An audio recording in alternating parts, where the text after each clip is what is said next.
Good evening, ladies and gentlemen. I'd like to call this meeting to order. First thing we have is a pledge of allegiance, so if you'd please stand and face the flag and repeat after me. I pledge allegiance to the flag of the United States of America and to the republic for which it stands, one nation, under God, indivisible, with liberty and justice for all. Thank you.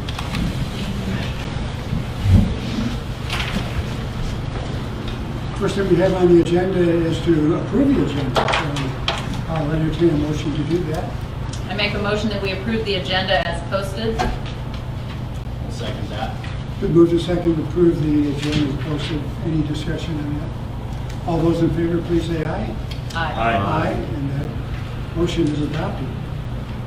Next we have public comment, and we have one person that has signed up.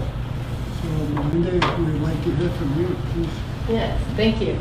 Thanks for allowing me to speak my mind. Way back in March, I was extremely afraid about what was happening in the world and with the COVID-19 situation.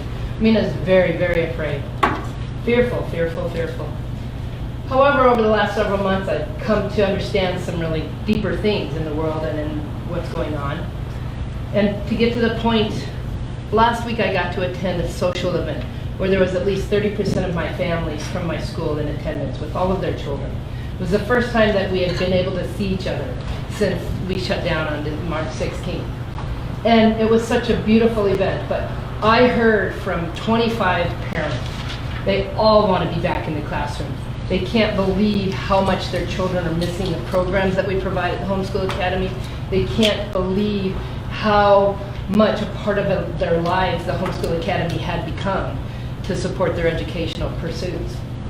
And I was just honored and moved by their message of we want back in the classrooms. We know how to deal with our hygiene. We know how to take care of our health.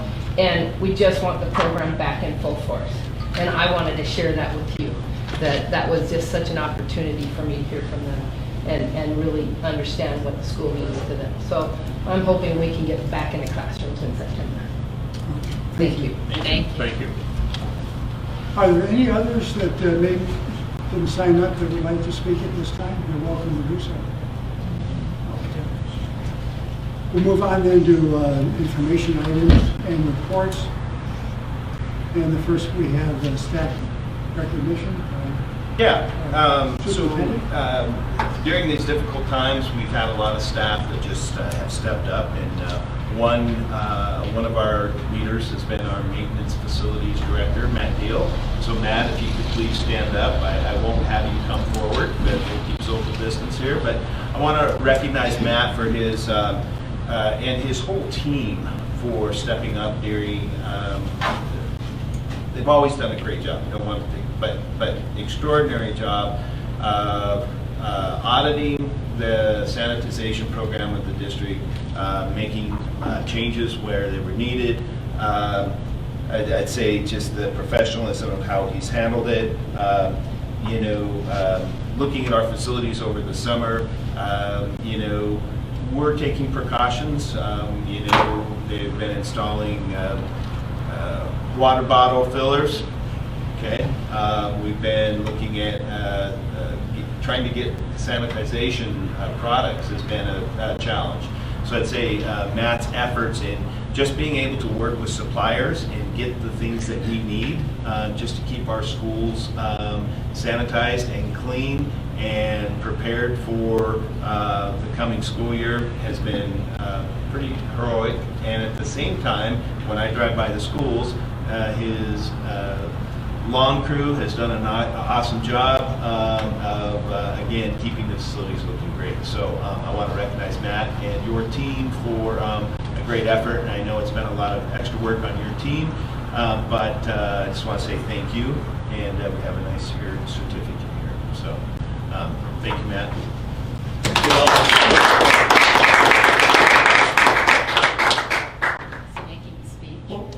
Yes, do you have anything you would like to add, Matt? The floor is yours, Matt. So. I just, this is a wonderful school district to work for. I feel 100% supported. I have a wonderful team, and glad to be a part of this this group. Thanks, Matt. Well, Thank you, thank you so much. I reiterate what the superintendent said. It's a great job in very difficult circumstances for you. Thank you from all of us. Any other comments? Okay. Well, we'll just move right along. Next is our update on COVID-19 by our superintendent. All right, let's see if we can get the technology to work here. It's coming. It's coming.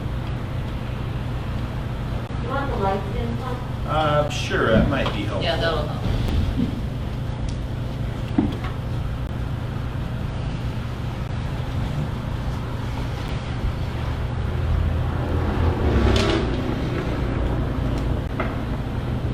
So I just wanted to share with you, obviously we just received the criteria, the framework from the State Board of Education, and I just kind of wanted to take a little bit of time to reflect back on some data that I received from parents on what the experience we had from March through May, and then also just kind of lay out the work that's ahead of us. This is not the night for us to be laying out our reopening plan because there's a lot of work ahead of us, but I think this is just to kind of lay out so you know what the work is that we do have. So again, this is not a long presentation, but some pertinent information that I think you need. Towards the end of June, we sent out a survey, and that went to 4,200 parent emails.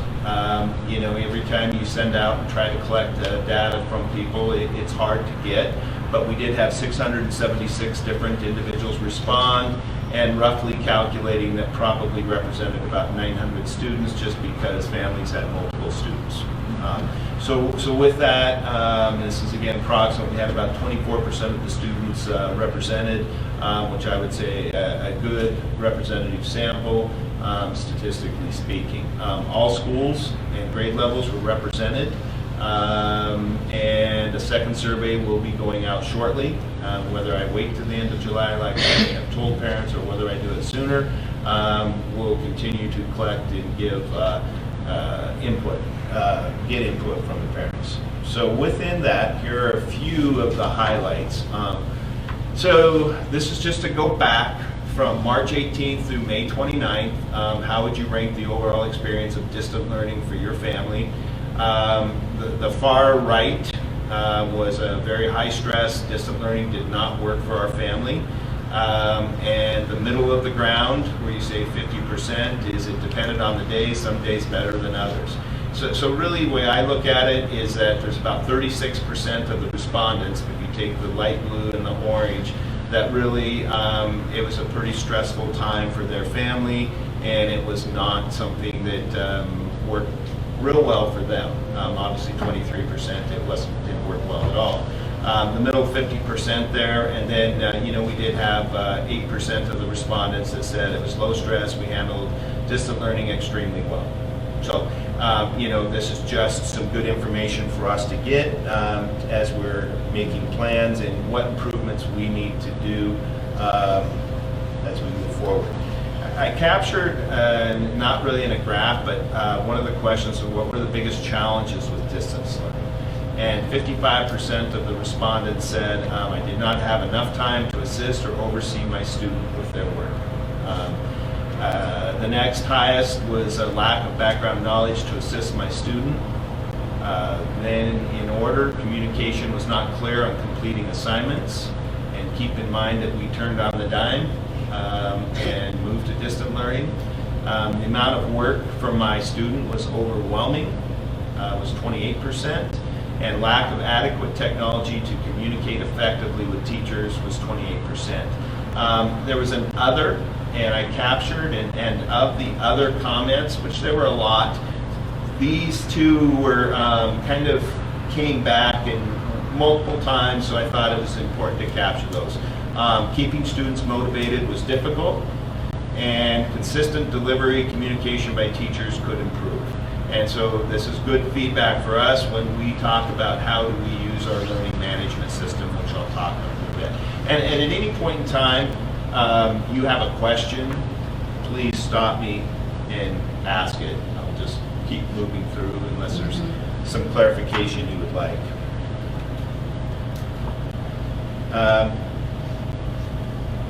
So let me just back up 1 second here. You know, the consistent, the lack of adequate technology to communicate effectively with teachers. We're blessed to have Senator Woodward with us here today, and he does sit on a state committee on the digital divide we have. And so, Jim, if you wouldn't mind sharing out a little bit about your committee work and what you're finding and what may come out of that committee work. Certainly, I appreciate it. We have the two committees that were formed out of the governor's office, the reopening committee, which have the recommendations there, and then the other committee, the digital divide subcommittee that I'm sitting on. And the focus of that committee work has been in a couple different areas, but one, a learning management system, making sure that all school districts have available learning management systems. So I know LPOSD has had Schoology for some time now, and it seems to work well. So there's discussion of making sure that all the school districts have an opportunity. So probably a statewide opportunity for a few different companies to provide a product and then have some funding. And hopefully, though, the school districts that have that Schoology can also have some of that extra funding to help out with that.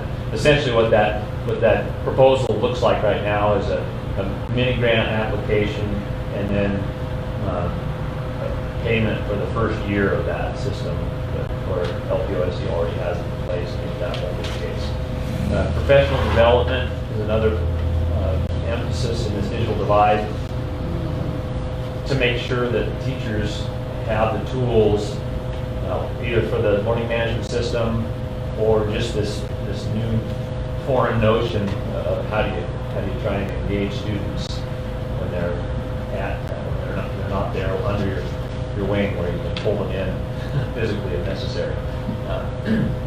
The other parts of that, the learning management system, professional development,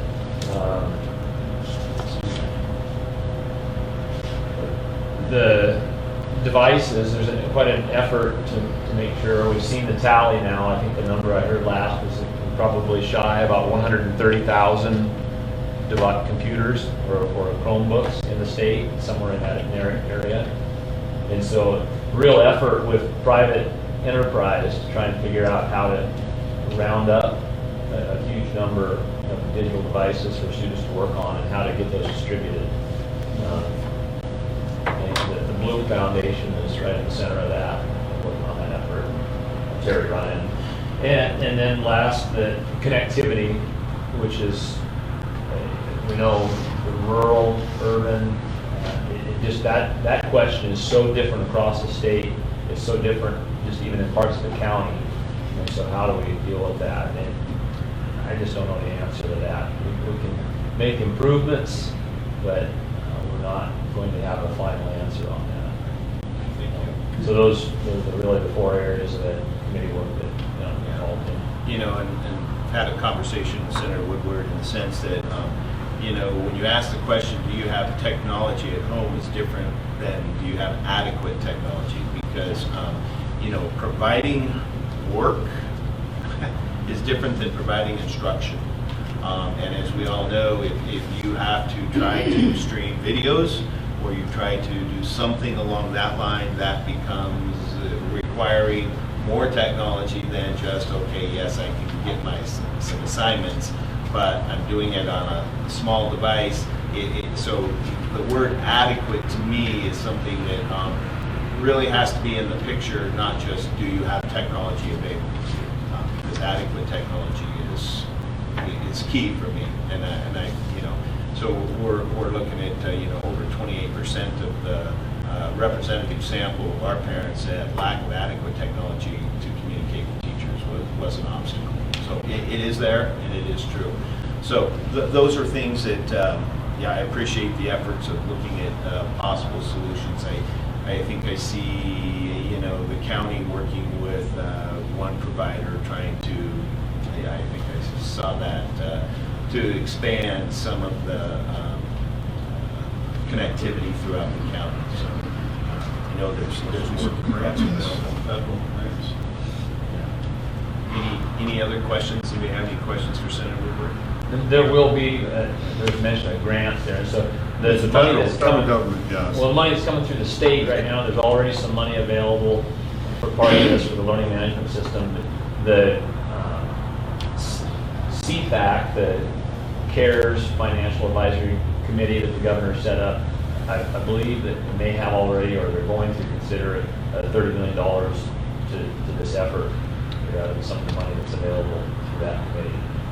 And so that would potentially be going toward. Is there any tentative plan of how that would be All of dispersed? that's set up with the idea of a mini grant, and so we want to watch that really closely because it's going to be a short turnaround. But when I say mini grant, because the notion there is that it not be a burdensome process, but simply say how you want to use this money, so we're not just throwing it out to the wind. Do you have a plan? Yes, let's pass it on. The name that you can follow on some of this, if you're watching the efforts at the state level, Kurt Leibig, who's the state new board member, is chairing the Digital Divide subcommittee and really heavily engaged. Does working away at it on a daily basis. I think I'm not sure how he's getting his other work done. He's really going after it. Thank you. So we should see something soon on mini grants, I believe. So, Jim, has there been any studies done on how much money it would take, statewide, to provide this necessary connectivity? I mean, is that? Well, it's still a definition of what connected is. Right. And it's not feasible at this time to run fiber to the home. And if you think about Bonner County, you don't run fiber to the home. That's we end up with this idea of what can be done, and what can be done in Boise or Twin Falls is different than what can be done when you live up Back River Road. Thank you. All right. Okay. So, moving on a little bit, there were two questions, and this is kind of moving forward. And this was given towards the middle to the very end of June. So again, I always want to preface these questions, given where we were at that time.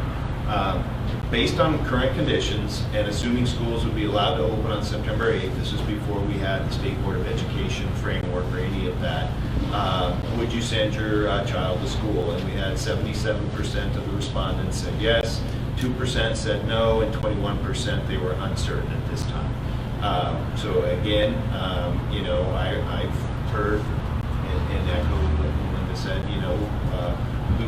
people want to get their kids back in school, okay? So that was the one question we had there. And then it was, given the current conditions in June 2020, what learning environment would be best for your child in September? 66 said face-to-face regular school, 22% blended learning, 4% fully online, and 8% they were not sure at this time. And this leads me to, and it should come to no surprise to you, that I want a plan that is going to give as much parental choice as possible. I truly believe in that. So this is a little bit of a paraphrase of the framework that was sent out by the State Board of Education. And they had three categories. They had category 1, where there was no community spread, category 2, minimal to moderate community spread, category 3, which there was substantial community transmission. So within those, this is basically coming off the model that you read. There would be a traditional learning model. In category 1, we would still use increased sanitization, making sure that our facilities were clean, social distance as we could. School buildings would be open. Category 2, some type of blended learning. School buildings would still be open. We're talking, and again, about some strategic scheduling. And we're not, at this point in time, to say we're far enough down the road to tell you what those plans are, but I can tell you the work has started. And when we say blended learning, I can tell you my philosophy, but I need to also look at all stakeholders. I believe the best place for students is to have contact with their teachers face-to-face on a consistent basis. Now, can we do that consistently every day? We hope so, but maybe the day looks a little different. Maybe we have to use our staff differently so that we can reduce the class sizes. There's lots of things that we are looking at to take that into account. And category 3 then, really this is coming from the state board's framework, is remote learning using our learning management system. We have been using Schoology for grades 7 through 12 for quite a few years. We probably at this time, at the elementary level, would look at Google Classroom, and we have already started some professional development around that. So we would also, if we had to hit category 3, we believe that we would still have small specialized groups of students allowed in buildings, maybe our students with disabilities, some vulnerable populations that we really know that we have a difficult time serving remotely. So there's 3 categories there, and I also want the board to know that we're talking a 4th option that, and I met last week with our IT director, Matt Brass, and our teacher association director, Brian Smith, with Idaho Digital Learning Academy, and IDLA is a state-sponsored online program. And we're working on having our own online full school powered by IDLA, working with them, and we will meet next week again. Don't have enough to even say, we haven't even ironed anything out yet, but I'm excited about that option because I truly believe in parental choice. And if there's a parent that is just not comfortable sending their kids to school, I want an option for them. So I'm really looking at how do we provide as many options for families, kind of like a menu and a choice within our ability for us to provide an adequate education. So this is kind of our framework that we're looking at, and we have to be able to have our plan for category 1, and then we have to have a plan for category 2, and we have to have a plan for category 3. And I say that the data that we got back from parents is, and everybody did a really good job for turning on a dime in March, but what we did from March to May needs to improve, and we need to look at that. And so category 3 would be much different than what we saw happen. Yeah. And then I also really want to explore that full online option powered by IDLA for those other families that are really just thinking that may be a best option for them. So that's my thinking along those lines at this point in time. Things to consider, as you saw in the framework, we have to think about transportation, we have to think about food service, we have to take the family considerations into account. Preventative measures. Matt, his team have worked really hard on preventative measures. The discussion has to come around PPE, for teachers on transportation. We have to have staffing considerations. What does instruction look like? Student assessment is something we have to consider. Students were out of face-to-face learning. We didn't get our assessment data marks. We don't want to stress students out, but we also need to know where they're coming in at and how do we assess them there. Student learning, social emotional learning, at-risk populations, communication, and then we've got some federal laws that we need to make sure that we are adhering to. So I just, I know I get a phone call or two. I know the boulder's going to start rolling, but everybody wants our reopening plan yesterday, and I personally feel the closer that we can come out with our reopening plan to where we are at the time, and we don't start school till September 8th, we got quite a bit of time here. And I have communicated to the families that I really you know, 1 month before school, the first week of August, I would like to have this plan out. So, you know, we're working on that. There's a lot to consider, as you see. And so I, you know, hope to have a draft plan for you as a board on July 28th, if everything can come together that quick, for possible adoption. And then release to parents the first week of August. And like I said, is I really want parents to have a choice. And I will be putting out another survey. Parents that compare it to the survey that was in June to the survey that it's end of July. And I'm in these uncertain times, I could probably do another survey in the end of August and have different results too. So what we're going to do is make the best educated plan for giving a solid education to our students, but also keep their safety, family safety, and our staff safety in mind. So we will be working on that plan, keeping in mind that, you know, I know people want to get back into school and they want to be in front of their teacher, and I believe that's where the best place is. How can we do that? You know, those are some things we're working on. So the plan will include input from teachers. I've got some workshops scheduled, principals, directors, parents, region school districts, working regionally, having weekly meetings with other school districts, and Panhandle Health. They've been extremely helpful. Questions from the board? Yes. I made some notes as I went through this document, and they don't have to be answered tonight, but they're food for thought as we go toward July 28th. From the individual teachers, and I just know from reference of one teacher who spoke to me, do we have general numbers of how many of our kids, or what percentage, were disengaged when they were in that full virtual setting? Like, is that something that we can poll teachers and say, and it's not something you have to answer on the spot, but so that a principal can say, in the 6th grade, how many families actually responded at all? Right.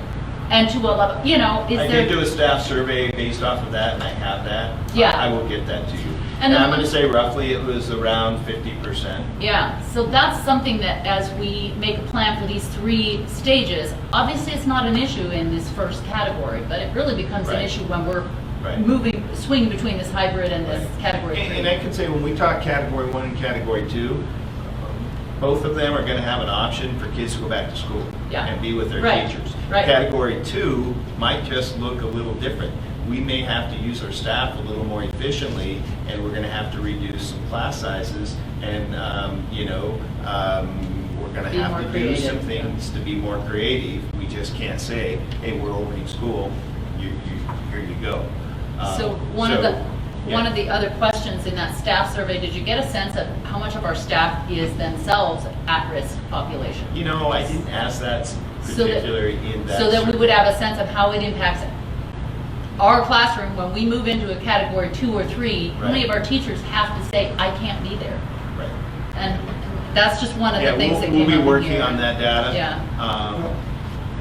I think the point Geraldine brings out is very good, because we're going to have to be flexible enough to change. Keep moving what if the needle, the bus driver tests positive? Well, everybody that was on that bus, what are they going to do? What if a teacher comes down as positive? How are we going to change? How are we going to shift it? Class sizes around. Be nimble. I mean, so there's going to be a lot of flexibility required to, depending on what the virus does. I mean, that's going to be very difficult. You talked a little bit about PPEs. Have we started to pre-order anything just so we can at least have those categories where they say, you know, your contact, where you have to have some closer contact, or your bus drivers, or they name a few areas. Right. Are we... I met with the transportation director today, and we had a great meeting to start hashing out what that may look like. Where we might need bus drivers could wear masks. Okay.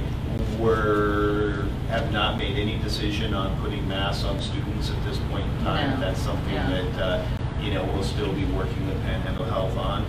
So you know, that's discussed out there, but at this point in time, there's been no decision made on that.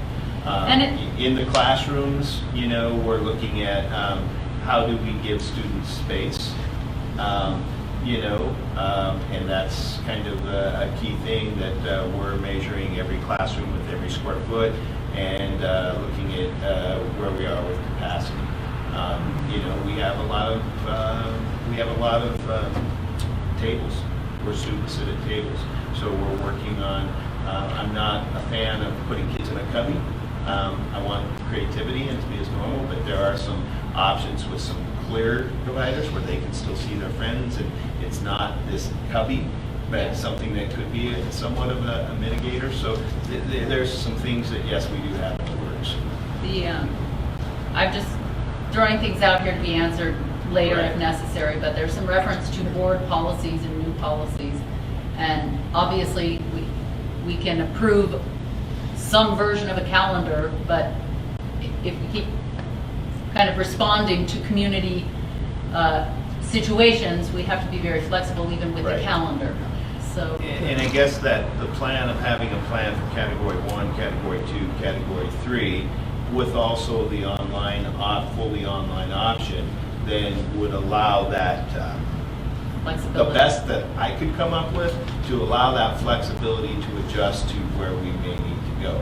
And like I said, is if we go using our learning management system to fully online, I recognize and I listen to the parents on the hardship it is put on their families.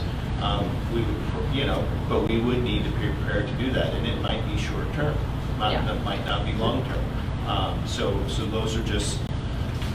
Could we break it down by school? Could the high school be in category 1, Clark Fork would be in I was category just going to 2? say that from this document appears to be a decision that we're really relying on our local health department, so it's not our board members sitting up here going, yeah, I feel like we're in a category 2 today. Right. Well, no, it would depend. The on community circumstances. needs to know that that is really being led by the health department. Is that right? Am I putting words in your mouth? Oh, no. They're going to They give us provide the guidance. They're They're going to give providing us guidance. We're the guidance. ones that do it. Well, I mean, that's The the responsibility bottom lies in this board of 5. line. That's right. The way it was described to Good me guidance. is that you may have, at best, parallel authority. I think that was the term, parallel authority. And I can just say my working with Panhandle Health is they have been nothing but, I spent Sunday morning for about 30-35 minutes with one of their head epidemiologists. Extremely helpful. I've got his cell phone, call me anytime. I mean, they are really want to be helpful, but they, again, are not in the business of education. They are in the business of public health. And so they want to stay in their lane, and we will be in our lane, but we need to rely on them for guidance, and that's pretty much what I receive. So is there somebody going to be telling us when we have to move from green to yellow to red? I have not got an official answer on that one yet. So that's the question is there some markers out there? Is there some data? How many cases, how many hospitalizations, what do we need to use as our indicator of which color we're in? And I don't have that data at this time. Sorry, I'm older. Well, no, it's a Appreciate it. huge. It's a huge. There's a lot. There's a lot. Huge. So, I think Geraldine hit on something really important here. I mean, what works in Sandpoint may be different than Clark Fork or Southside or Northside. Yeah. well, what we do, We need to be flexible. so one thing that will be consistent is that we have to look at our transportation and getting kids to school and home from school. Now, parents always have the choice, and I know I've said it, parental choice, but parents always have the choice to not use our transportation and drop kids off and pick them up. It's always a choice there, but we will provide transportation. We're working strategically, so the start time and end times kind of have to gear a little bit around transportation. Okay, but other than that, you're absolutely right. The schedule that works within that time frame at Hope Elementary or Clark Fork would be completely different at Sandpoint High School. But working within that framework, that and you're going to hear the word, and you may hear this word from Panhandle Health, they're really promoting what they call cohorting students, and that means, and it's much easier at the elementary level. And cohorting students would be that a first grade classroom is in with their teacher, and pretty much the day would be with that teacher, and we would not try to have as many large assemblies or intermix the kids at recess as much. They would stay within their cohort. Another question. Go ahead. Testing. Okay. Are we going to be equipped to do testing if necessary, or are we going to have to refer You're students? talking academic testing? No. COVID testing. We are not in the business of COVID testing. So again, it's up to the families to say, and so there'll be, I can just tell you right now, is that we're going to rely heavily on families to please keep your kids home if they're not feeling well, and please connect with your primary care physician if you feel you need to do so. We're not going to be in the business. Now, we're not going to be testing kids at school for COVID. But what we will do is be asking for big cooperation with parents to not send your kids, or if your student starts to not feel well, to please have a plan to come pick them up, and we would, so those parts would be in the plan, but we would not be in the business of testing. Tom, does that give you enough time by the 28th of July? We'll know. If it's not an action item, it'll at least be a draft. I mean, I feel an obligation to parents to get a plan out. Yeah. So I'm hoping that you would at least have a draft at that point in time, because that's going to be quick. We've got some workshops with representatives from the groups that I put up here in between there, and we're working daily and behind the scenes in each one of the departments to come up with their part of the plan. Thank you very much, Tom. Yeah. Appreciate that. We'll move on to the next item on here. We have the board first reading of policy, and the superintendent and our clerk will go over that for us, please. Right, so I will start presenting with policy 1120, taking office. You did have a document in your board packet, which is the summary of all of these policies and why they're being brought to you tonight. So this policy, taking office, first and foremost, do you want me to go over all of these changes in detail, or just ask for questions from you guys per policy? I think if there's anything different, you might Okay. point that out. And it's in bold And if it's a in the new policy, Yep. maybe a little more explanation. So what was in your board packet, if it's new, it's in bold. And this policy 1120 is just clarification that anybody who is sworn in to take oath for a trustee must be done at a regular board meeting, not a special meeting. And then just in the legal references, that was updated.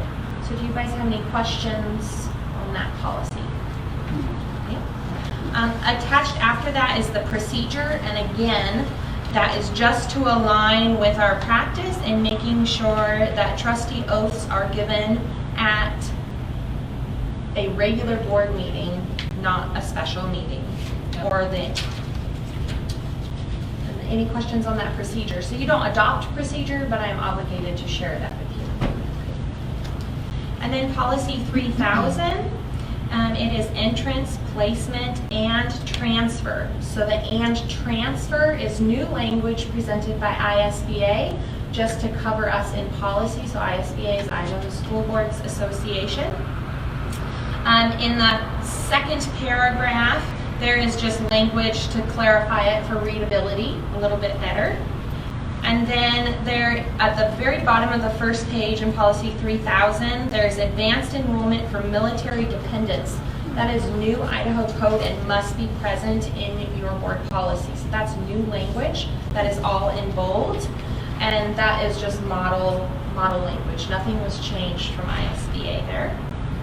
Any questions on that paragraph? No.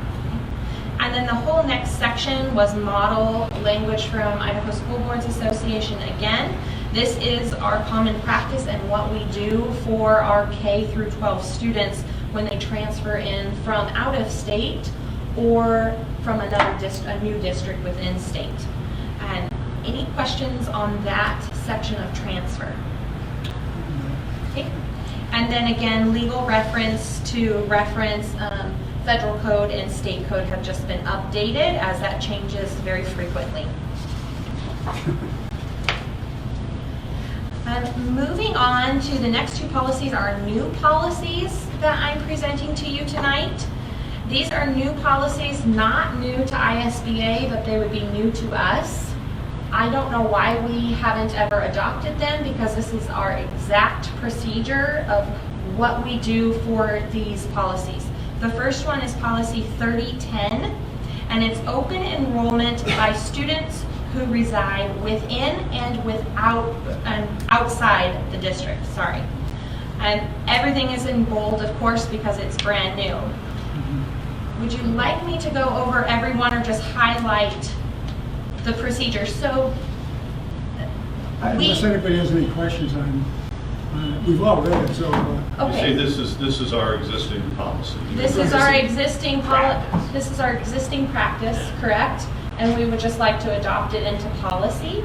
I would have to say I spend in the spring and then nearing school start hours on the phone explaining our practice.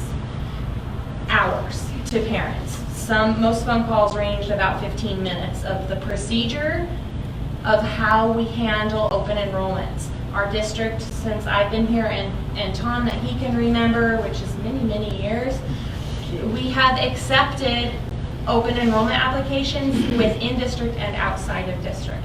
So this isn't anything new for us. And if there wasn't anything, this went over, sports, how to apply, the application process, re-enrollment, that it is required for you to do it every single year.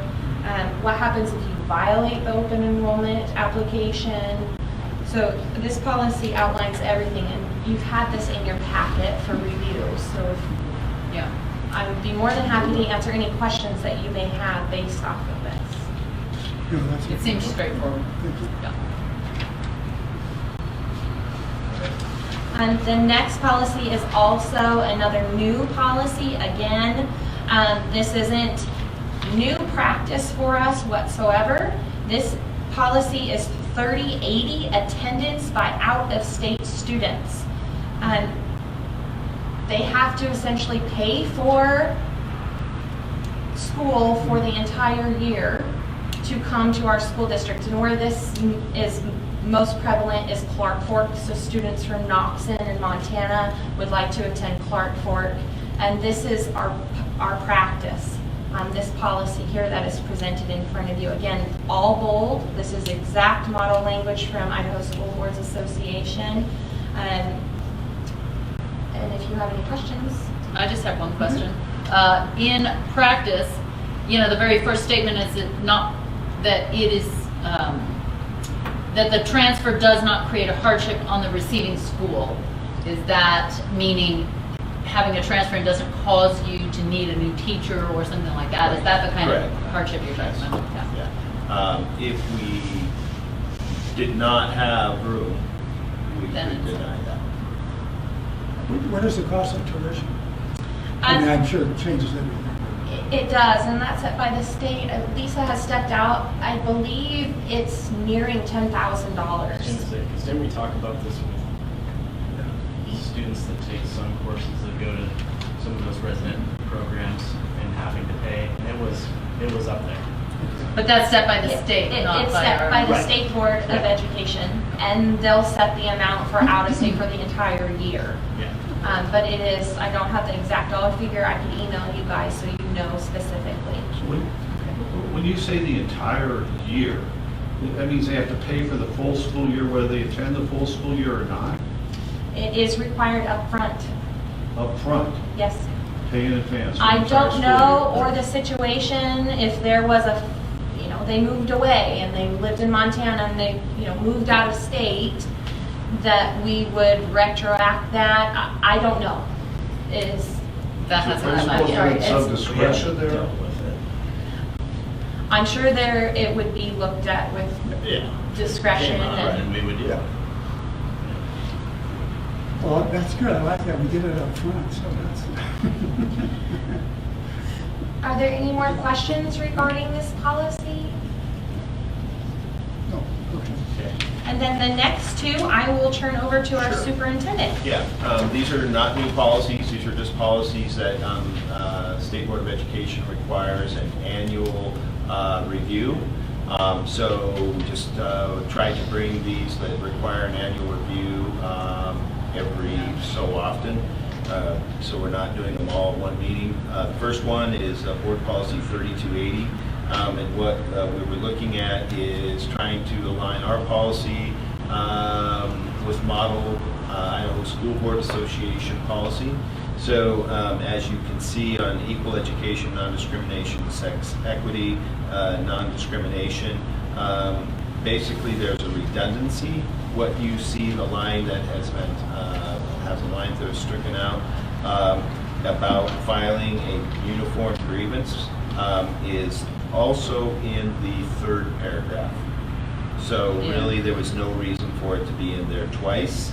And then the addition from the Idaho School Board Association was in compliance with federal regulations. The district will notify annually all students, parents, staff, community members, and unions or professional organizations the district holds a collective bargaining agreement with. So that's the addition, along with the update of the legal references. So really, nothing has changed at all in our policy at all with the non-discrimination. Great, thank you. And any questions there? No, Okay. sounds good. The next is the policy 3295 is hazing, harassment, intimidation, bullying, and cyberbullying. Again, following the model ISBA policy, there's a few minor adjustments. I would want to say that the policy clarifies, if you were to look at the bold and to paraphrase this, that at the very last of there is expected to materially or substantially interfere with or disrupt the educational environment of other students at school. So what it is saying is that when we are dealing with hazing, harassment, intimidation, bullying, is it disrupting the educational process? Is it happening at school? This kind of clarifies that a little bit.